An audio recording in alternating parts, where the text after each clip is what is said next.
আসসালামু আলাইকুম ভিউয়ার্স, আজ আমি আপনাদের দেখাবো আমাদের ঐতিহ্যবাহী বিক্রমপুরের ঘরগুলো কিভাবে তৈরি করা হয়। আমি আসছি আমার আপুর শ্বশুরবাড়ি। সো এই ঘরটা হচ্ছে অ্যাকচুয়ালি আমার বোনের জন্য উঠানো হচ্ছে। আমার দুলাভাই উঠাইয়া দিতেছে আমার আপুকে। ওর যে আগের ঘরটা ছিল সেটা আগের চেয়ে ছোট ছিল, সো এর জন্য এখন এই ঘরটা আর কি বড় করে উঠানো হচ্ছে। দোতলা, নিচের অংশটা প্রায় কাজ চলতেছে, উপরের অংশ এখনো হয় নাই। তবে আপনাদের এখন এই ঘরটা এখন কমপ্লিট হয়ে গেছে।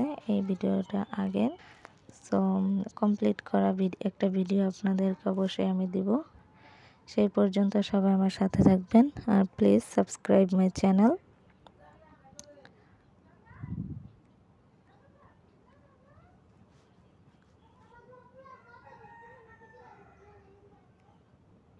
এটা হচ্ছে সাইডের অংশটা।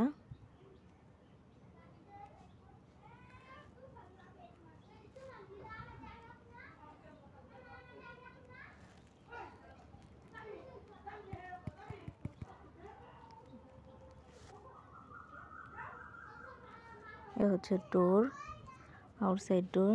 ওদের পাশে আবার ওয়াশরুম, তো সে যাতে ডোর দিয়ে ইজিলি ওয়াশরুমে যাতায়াত করতে পারে সেই জন্য এখানে আবার একটা ডোর রাখা হয়েছে।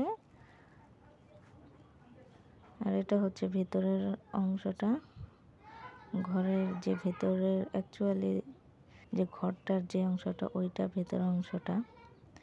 এটা এইখান দিয়ে আবার সিঁড়ি হবে, তো সিঁড়ির কাজ চলতেছে। ওই সময় আর কি চলতেছে, এখন তো কমপ্লিটই। পেছনের অংশটার কাজও বাকি আছে, হয় নাই। তো সেটা অবশ্যই উপরে ওঠা যাবে, উপরে থাকাও যাবে। আপনাদের অনেকেরই আবার কৌতূহল থাকে উপরে কি যাওয়া যায়, থাকা যায়। হ্যাঁ, অবশ্যই নিচের মতোই সব কিছুই করা যায়। এটা হচ্ছে ব্যালকনিটা, এইটা হচ্ছে ব্যালকনির পার্ট।